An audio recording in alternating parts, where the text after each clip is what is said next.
വയനാട് ദുരന്തം ഉണ്ടായി ഇത്രയും നാൾ കഴിഞ്ഞിട്ടും കേന്ദ്രത്തിൽ നിന്ന് ഫണ്ട് കിട്ടുന്നില്ല, പ്രധാന പരാതിയാണ്. അപ്പം നമ്മുടെ നാട്ടിൽ എന്ത് പ്രശ്നമുണ്ടെങ്കിലും കേന്ദ്രത്തിൽ നിന്ന് അർഹമായ ഫണ്ടുകൾ കിട്ടുന്നില്ല, അർഹമായ സഹായം കിട്ടുന്നില്ല എന്നാണ് പ്രധാന പരാതി.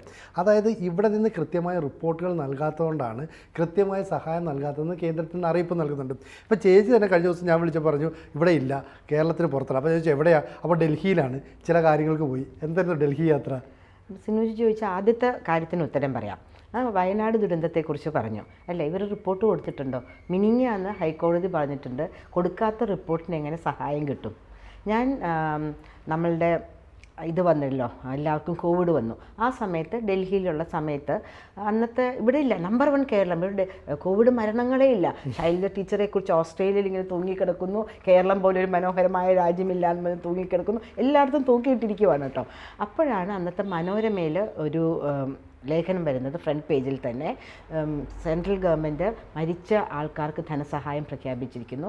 അച്ഛനും അമ്മയും മരിച്ചിരിക്കുന്ന കുട്ടികൾക്ക് കേന്ദ്ര സർക്കാരിൻ്റെ സ്കൂളുകളിൽ താമസ സൗകര്യത്തോടു കൂടിയുള്ള പഠനം തുടരാം, ഇത്ര രൂപ വീതം കിട്ടുമെന്നൊക്കെ പറഞ്ഞ് വന്നിരിക്കുന്നു.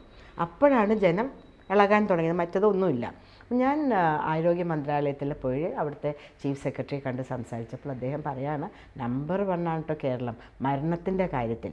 കേരളവും വെസ്റ്റ് ബംഗാളും മാത്രമാണ് ഒരു റിപ്പോർട്ടും തരാത്തത്. ഞങ്ങളിവിടെ കിടന്ന് വല്ലാണ്ട് ശക്തമായിട്ട് ആവശ്യപ്പെടുമ്പോൾ വെസ്റ്റ് ബംഗാൾ എന്തെങ്കിലും ഒരു തുണ്ടുകടലാസ് അയച്ചു തരും. അതുപോലും തരാത്ത ഒരു സംസ്ഥാനമുണ്ടെങ്കിൽ അത് കേരളമാണെന്ന് കോവിഡിൻ്റെ കാലത്ത് എന്നോട് പറഞ്ഞിട്ടുണ്ട്.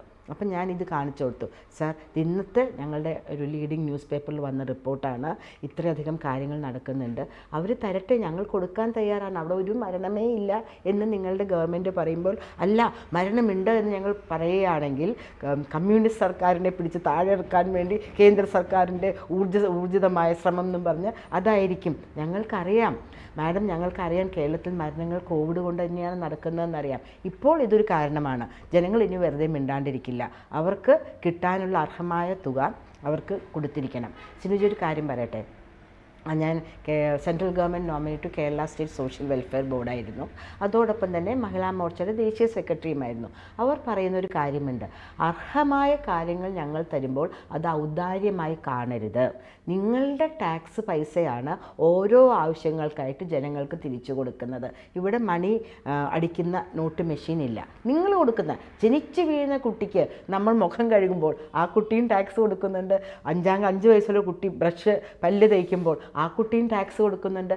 ഒരാവശ്യത്തിന് നിങ്ങൾ തിരിച്ചു കാണുമ്പോൾ അതൊരു ഔദാര്യമായിട്ട് കാണരുത്. അത് അവകാശമായി ചോദിച്ച് നിങ്ങൾ മേടിച്ചു കൊടുക്കണം. ഇപ്പോൾ കേരളത്തിൽ ഭരണമില്ല, പക്ഷേ കേരളത്തിൽ ധാരാളം BJPയുടെ പ്രവർത്തകരുണ്ട്. കേന്ദ്ര സർക്കാരിൻ്റെ എല്ലാ പദ്ധതികളെക്കുറിച്ചും ഞങ്ങൾക്കറിയാം. അത് ഞങ്ങൾ മേടിച്ചു കൊടുക്കുക. സിനുജിക്ക് അറിയാമോ, 70 വയസ്സിന് മുകളിലുള്ളവർക്ക് ആയുഷ്മാൻ ഭാരത് എന്ന് പറഞ്ഞു വന്നു. അതിനു മുമ്പ് ഏറ്റവും രസകരമായ കാര്യമാണ് കേട്ടോ, നമ്മളൊക്കെ അമൃത് പദ്ധതിയല്ല, കുടിച്ചിരിക്കുകയാണ്. അപ്പം നമുക്ക് ആ ഒരു ജരാനര അസുഖങ്ങൾ ഒന്നും വരത്തില്ല. അപ്പോഴാണ് BPL കാർഡ് ഹോൾഡേഴ്സിനൊക്കെ ഒരു കുടുംബത്തിലെ 4 പേർക്ക് 5 ലക്ഷം രൂപ വെച്ച് കേന്ദ്ര സർക്കാരിൻ്റെ ആയുഷ്മാൻ ഭാരത് വരുന്നത്. ഇവിടെ വരില്ല, കേരളത്തിൽ നമുക്ക് ഇല്ല, അസുഖങ്ങളില്ലല്ലോ. കേന്ദ്ര സർക്കാർ എന്ത് ചെയ്തു, ഇത് റേഷൻ കാർഡാകുമ്പോൾ എല്ലാവരുടെയും അഡ്രസ്സുണ്ട്, ആ അഡ്രസ്സ് നോക്കി എല്ലാവർക്കും രജിസ്റ്റേർഡായിട്ട് അയച്ചു കൊടുത്തു. ഞാൻ ആ സമയത്ത് എറണാകുളം ജില്ലാ മഹിളാ മോർച്ച പ്രസിഡൻ്റാണ്. ഞാനൊരു ജേർണലിസ്റ്റും കൂടെ എപ്പോഴും അഭിമാനപൂർവ്വം പറയുന്നതാണ്. ഞാൻ കുറേ ആൾക്കാർ ഇങ്ങനെ ഞങ്ങൾക്കൊന്നും കിട്ടിയിട്ടില്ല. ഞാൻ ചോദിച്ചു, ചേച്ചി നിങ്ങൾക്ക് കിട്ടിയോ, ചേട്ടാ നിങ്ങൾക്ക് ഇത് കിട്ടിയോ, BPL കാർഡുകാരെ അറിയാമല്ലോ. അപ്പോൾ എന്ത് ഞങ്ങൾക്കൊന്നും കിട്ടിയിട്ടില്ല, വീട്ടിലുണ്ടായിരുന്നില്ലേ, രജിസ്റ്റേർഡായിട്ടാണല്ലോ വന്ന്. ഇല്ല, വീട്ടിലെപ്പോഴും ആൾക്കാരുണ്ടാവും. ഞാൻ നേരെ നമ്മുടെ ഹെഡ് പോസ്റ്റ് ഓഫീസിൽ ചെന്നു. അപ്പോൾ ഒരു മുറി നിറയെ ഇങ്ങനെ കൂട്ടിയിട്ടിരിക്കുക. അപ്പോൾ ഞാൻ എന്താ കാര്യം, അഡ്രസ്സ് കണ്ടുപിടിക്കാൻ പറ്റില്ല, ഉറപ്പാണോ? അതെ. എന്നാൽ ഒരാഴ്ച സമയം തരാം, ഞാൻ മീഡിയ ആയിട്ട് ഒരാഴ്ച കഴിയുമ്പോൾ വരും. അപ്പം നമുക്ക് മീഡിയയിൽ ഇങ്ങനെ ഓരോന്നിടത്ത് കാണിക്കാം. അപ്പോൾ ഏതെങ്കിലും ചാനലിൽ അവർ കാണുമല്ലോ, അപ്പം ഞങ്ങളുടെ ആണെന്നും പറഞ്ഞ് ഓടി വരുമല്ലോ. അപ്പം നമുക്കതൊരു നല്ല ഐഡിയ അല്ലേ സാർ, എന്ത് തോന്നുന്നു ചോദിച്ചു. അപ്പോൾ അങ്ങനെ എന്ന് പറഞ്ഞു അവിടുത്തെ ഇന്ത്യൻ പോസ്റ്റൽ സർവീസിൻ്റെ വലിയ ഉന്നത ഉദ്യോഗസ്ഥൻ. ഒരാഴ്ച ഞാൻ ചെന്നു. അപ്പോൾ ഈ 70,000-ഓളം എഴുത്തുകൾ ഒരു ചെറിയ ബോക്സിൽ 68-70 ആയി. അത്രയും പോയി അല്ലേ? നീ കത്തിച്ചു കളഞ്ഞ എന്തോന്നും അറിയില്ല. എന്തായാലും അതൊക്കെ പോയി. എന്നിട്ട് ഇവര് പറഞ്ഞു തുറക്കൂല. ഞാൻ പറഞ്ഞു വേണ്ട, 3 മണിക്കൂർ യാത്ര ചെയ്താൽ കോയമ്പത്തൂർ എത്താമല്ലോ, ഇപ്പുറത്തേക്ക് 4 മണിക്കൂർ യാത്ര ചെയ്താൽ തേനിയിലെത്താം, നാഗർകോവിലെത്താം, കണ്ണൂരൊക്കെ കാസർഗോഡ് താമസിക്കുന്നതൊക്കെ മംഗലാപുരത്തേക്ക് കാലെടുത്ത് വെച്ചാൽ മതി. അവിടേക്ക് ഉണ്ടല്ലോ, അവരാരും അമൃത് കഴിച്ചിട്ടില്ല. നമ്മൾ മാത്രമല്ല അമൃത് കഴിച്ചിട്ടുള്ളൂ. അങ്ങനെ 6 മാസം കഴിഞ്ഞപ്പോൾ അത് വന്നു. ഇപ്പം ഇതുപോലെയാണ് 70 വയസ്സ്, BPL ഇല്ല, APL ഇല്ല, ഒന്നുമില്ല. 92 വയസ്സായ എൻ്റെ അമ്മ, ഗവൺമെൻറ് പെൻഷനുണ്ട്, 5 ലക്ഷം രൂപ. അമ്മയ്ക്ക് ഞാൻ കാർഡ് എടുത്തു. ഇവിടെ തുറന്നിട്ടില്ല. തുറന്നാലും ഇലക്ഷൻ്റെ സമയം, മനസ്സിലായോ? ഇവിടുത്തുള്ള CPM-ൻ്റെയും കോൺഗ്രസിൻ്റെയും കൗൺസിലർമാർക്കും ലോക്കൽ ബോഡി ആൾക്കാർക്കും ഒന്നും എടുത്തു കൊടുക്കാൻ പറ്റില്ല. കേന്ദ്ര സർക്കാർ 5 ലക്ഷം രൂപ കൊടുക്കുന്നു പറഞ്ഞാൽ ദേ വരാൻ പോണു. 9 മാസം കഴിഞ്ഞാൽ ലോക്കൽ ബോഡി ഇലക്ഷൻ, 1.5 വർഷം കഴിഞ്ഞാൽ MLA ഇലക്ഷൻ. BJP ജയിച്ചാലോ? നമ്മൾ മരിച്ചാലും, പൈസ കിട്ടാണ്ട് മരിച്ചാലും ഇവർക്ക് പ്രശ്നമില്ല. ഞാൻ എൻ്റെ ഡിവിഷനിലുള്ള 400ഓളം പേർക്ക് കൊടുത്തു. ഒരു കാര്യം കൂടി, ഇന്നലെ ഞാൻ കണ്ടതാണ്, റോഡ് ആക്സിഡൻറ്റിൽ പെട്ട ആൾക്കാർക്ക് പെട്ടെന്ന് നമുക്ക്, ഞാൻ കണ്ടിട്ടുണ്ട്, ഒന്നും ചെയ്യാൻ പറ്റില്ല. അവർ 2 ലക്ഷം രൂപ കെട്ടിവെക്കുമെന്ന് പറയും. ഉടനെ കൈ കിടക്കണം, മാല വള കമ്മലൊക്കെ ഊരി കൊടുക്കും. 1.5 ലക്ഷം രൂപ യാതൊരു ഇതുമില്ലാണ്ട്. അത് ഞാൻ പരിശോധിക്കേണ്ടതുണ്ട്. ഞാൻ കണ്ടതാണ്, അതിൻ്റെ ഡീറ്റെയിൽസ് എനിക്കറിയില്ല. അത് എല്ലാവർക്കും ലഭ്യമാക്കുന്നുവെന്ന്. കേന്ദ്ര സർക്കാരിൻ്റെ പദ്ധതിയാണ് വരുന്നത്. നമ്മൾ പറഞ്ഞു വരുന്നത്, ഈ കേരളം വേറൊരു രാജ്യമാണോ എന്ന് നമുക്ക് സംശയം തോന്നുന്ന പോലെയാണ് ഇവിടുത്തെ പെരുമാറ്റം. നേരത്തെ താങ്കൾ തുടങ്ങിയത് തന്നെ കേന്ദ്ര സർക്കാരിൻ്റെ കാര്യങ്ങളെക്കുറിച്ച്. എൻ്റെ സിനുജി, എനിക്ക് വളരെ വിഷമമുള്ള, ഞാൻ ഡീവിയേറ്റ് ചെയ്ത് പോകാണെന്നറിയില്ല, രാത്രി 1:30 മണിക്ക് 1:45 മണിക്കൊക്കെ താങ്കൾ എന്ത് ചെയ്യായിരിക്കും? ഞങ്ങൾ നല്ല ഉറക്കമായിരിക്കും. ആണോ? ഞാനും ഉറക്കമായിരിക്കും കേട്ടോ, പാവാണേ, ഉറങ്ങിപ്പോയി കളയും കേട്ടോ. ഒരുവിധം എല്ലാവരും ഉറങ്ങിപ്പോവും. ഇനി ഇപ്പോഴത്തെ ചെറുക്കന്മാരൊക്കെ ചിലപ്പോൾ TV കണ്ടോടെ ഇരിക്കുമായിരിക്കും. അപ്പോഴും നമ്മുടെ മണിയാശാൻ 1 2 3 മണിയാശാൻ ഓർമ്മയുണ്ടോ? 1 2 3 ഒരാളെ ഇവിടെ വെച്ചു, ഒരാളെ ഇതാക്കി, ഓർമ്മ. അദ്ദേഹമാണ് ആ സമയത്ത് ജലസേചന മന്ത്രി. അദ്ദേഹത്തിന്റെ ഫേസ്ബുക്കിലിട്ടു ഡാം തുറക്കാൻ പോവാണെന്ന്. അത് കാണാത്ത നിങ്ങളുടെ കുഴപ്പമല്ലേ? ഉറങ്ങാൻ ആര് പറഞ്ഞു? ഉറങ്ങാൻ പാടില്ലായിരുന്നല്ലേ? പാടില്ല. ഫേസ്ബുക്കിൽ അദ്ദേഹം ഇട്ടു ഡാം തുറക്കാൻ പോവാണ്, ജനങ്ങളെ ഓടി രക്ഷപ്പെടുമെന്ന് പറഞ്ഞിട്ട്. അമിക്കസ് ക്യൂറി പറഞ്ഞു ഇദ്ദേഹം ഒരൊറ്റ ആളാണ് കേരളത്തിനെ മുക്കിക്കൊന്നെന്ന് പറഞ്ഞു. എന്ത് നടന്നു ഇവിടെ? എന്ത് നടന്നു? വേറെ ഒരു രാജ്യത്താണെങ്കിൽ അദ്ദേഹം ഇപ്പം എവിടെ ഇരിക്കും? പറയൂ, എവിടെ ഇരിക്കും?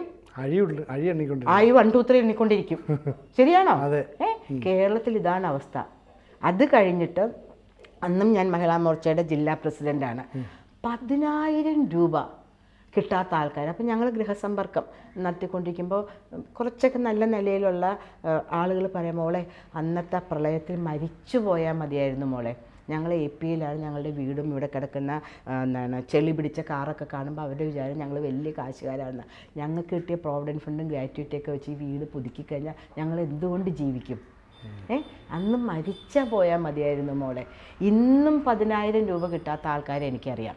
അത് കഴിഞ്ഞിട്ട് ഞങ്ങളൊരു വലിയ സർവേ നടത്തി. 3000 പേരോളം തന്നു, പൈസ കിട്ടാത്തവരും. ഒരു 4 ലക്ഷം 5 ലക്ഷം രൂപയൊക്കെ ആവശ്യമുള്ളവർക്ക് 20,000 രൂപ, 15,000 രൂപ, അങ്ങനെയൊക്കെ. അത് ഞങ്ങളെല്ലാം റെഡി, വലിയ പ്രിൻറ്റഡ് ഫോർമാറ്റായിരുന്നു.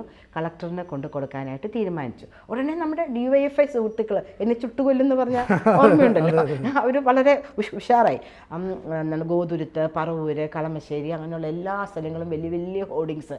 ഈ BJPയുടെ മഹിളാ പ്രവർത്തകർ നടക്കുന്നത് ദേശദ്രോഹപരമായ കാര്യമാണ്, ഇവിടെ ആർക്കും ഒരു പ്രശ്നവുമില്ല, എല്ലാവർക്കും കാശ് കൊടുത്തു കഴിഞ്ഞു, ഇവിടെ ഒരു പ്രശ്നം, നമ്മൾ ദൈവത്തിൻ്റെ സ്വന്തം നാടാണല്ലോ. അപ്പോൾ അങ്ങനെ അവർ എഴുതി വെച്ചു. നമ്മളിതെന്തായാലും കൊണ്ട് കൊടുത്തു.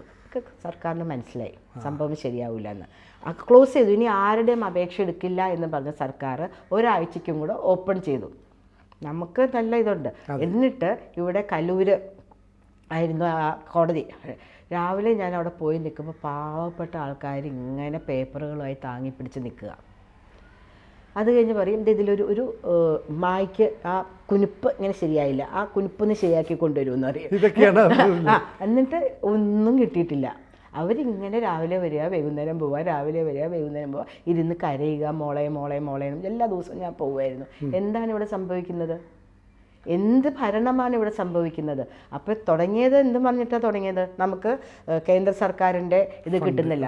ഞാൻ ഗുരുവായൂർ അമ്പലത്തിൽ പോയി. ഗുരുവായൂർ അമ്പലത്തിൽ പോയപ്പോൾ ഞാൻ 5 അടി പൊക്കമുള്ള ഒരു സ്ത്രീ, ഒരു 7 അടി പൊക്കമുള്ള ഒരു വലിയ ഹുണ്ടി, എനിക്ക് ഇങ്ങനെ വേണം കാശ് തരാൻ, ഹുണ്ടി, വലിയ സ്റ്റീലിൻ്റെ ഹുണ്ടി, പ്രളയ ദുരിതം അനുഭവിക്കുന്നവർക്കൊരു കൈത്താങ്ങ്, മുഖ്യമന്ത്രിയുടെ ഇതിലേക്ക് ഇത് കൊടുക്കൂ. ആ പൈസ എവിടെ പോയി? അല്ലാതെ ഗുരുവായൂർ അമ്പലത്തിലാണ് നോക്കേണ്ടത്. ആ ഗുരുവായൂർ അമ്പലത്തിൽ വെച്ചിരിക്കുന്നു. അത് കഴിഞ്ഞ് എല്ലാവരും കൊണ്ട് സാലറി ചലഞ്ച്. അപ്പോൾ എന്നോട് പലരും പറഞ്ഞു ഞങ്ങളുടെ വീടും പോയി, ഞങ്ങൾക്ക് ആര് തരും?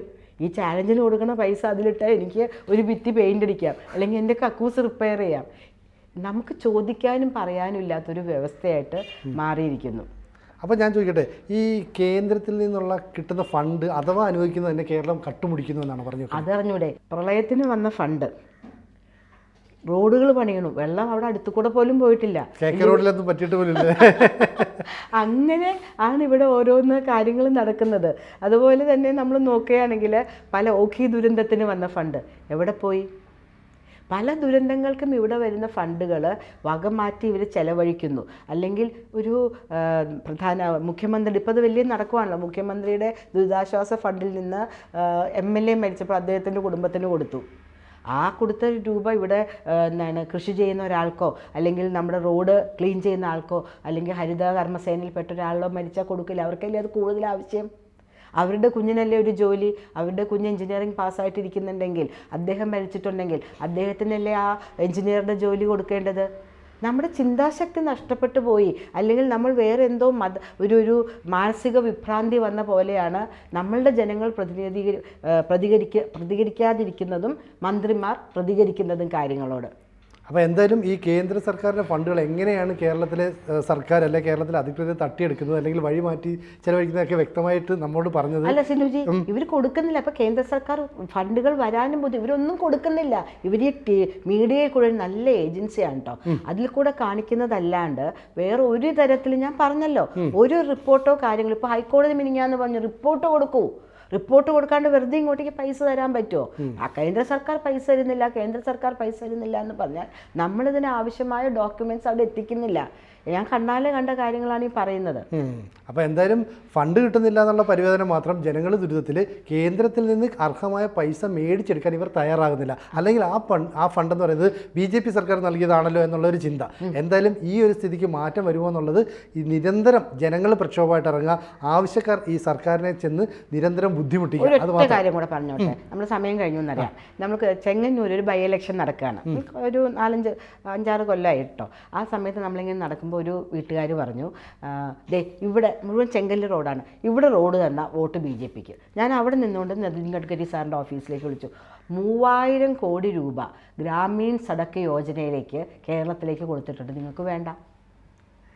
ഈ റോഡ് എങ്ങനെ വൃത്തിയായെന്ന് ചോദിച്ചാൽ നമ്മൾ പറയില്ലേ കേന്ദ്ര സർക്കാരിൻ്റെ ഫണ്ടാണെന്ന്? അത് പറയാൻ പാടില്ല. അപ്പോൾ നമ്മൾ കുണ്ടും കുഴിയിൽ വീണ് മരിച്ചോട്ടേന്നേ, പ്രശ്നമില്ലല്ലോ. അതെ, ഒരു വോട്ടല്ലേ പോവുള്ളൂ ആ മരിച്ച ആളുടെ. പക്ഷേ ഒരു 50,000-60,000 വോട്ട് മാറൂലല്ലോ BJPയിലേക്ക്.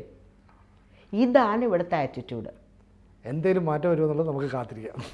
കൂടുതൽ വാർത്തകളും വിശേഷങ്ങളും നിങ്ങളിലേക്ക് എത്താൻ ABC മലയാളം സബ്സ്ക്രൈബ് ചെയ്യുക, ബെൽ ബട്ടണും അമർത്തുക.